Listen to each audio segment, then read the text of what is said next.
Итак, дорогие сябры, сегодняшнім выпуску я хочу подзяліцца з вами вынікамі свайго магістарскага даследавання лінгвістычнага, бачыце, якое тосценькае, якое ў хуткім часе рыхтуецца да абароны, потому што я дзялюся з вами.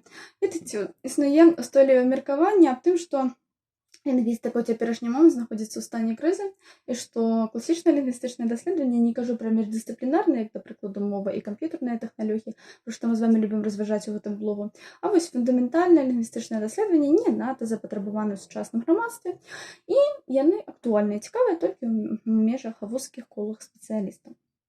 Так вось, я вырашыла праверыць праўдзівасць дадзенага сцверджання і паглядзець на рэакцыі маіх шаноўных гледачоў. Калі нікому з вас не будзе зусім цікава, значыць, гэта правдзівае сцверджанне. Так вось, да якой высновы я прыйшла? Нагадаю, што я параўноўвала тэксты 16 стагоддзя, напісаныя маскоўскімі кніжнікамі на царкоўна-славянскай мове і публіцыстамі Вялікага княства літоўскага, напісанымі на старабеларускай мове. І ў мяне першапачаткова была гіпотэза пра тое, што мова, яе граматычныя асаблівасці, граматычныя магчымасці ўплываюць на стыль і нават на змест твораў.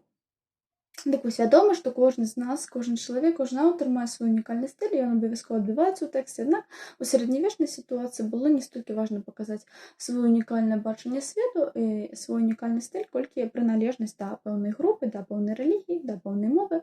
І таму мова яшчэ нават мацней ўплывала на стыль. Як канкрэтна? Вось, да прыкладу, у старабеларускай мове нашмат радзей ужываліся кніжныя дзеяслоўныя формы, вось дзеепрыслоўныя, дзеепрыметныя формы, дзеепрыметныя звароты, чым у тэкстах на царкоўна-славянскай мове, так?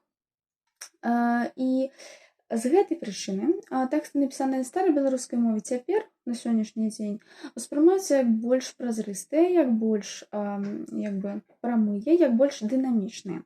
У той час, як тэксты маскоўскіх кніжнікаў успрымаюцца як больш замедленыя, як больш сугестыўныя. Што маецца на ўвазе? Вось яны вельмі часта выкарыстоўвалі гэтыя дзеепрыметныя звароты, у адрозненні ад старабеларускіх кніжнікаў. І вось гэтыя дзеепрыметныя звароты ў сінтаксічнай тэорыі яны адносяцца да задняга плану тэксту. Вось ёсць першы план тэксту і задні план тэксту.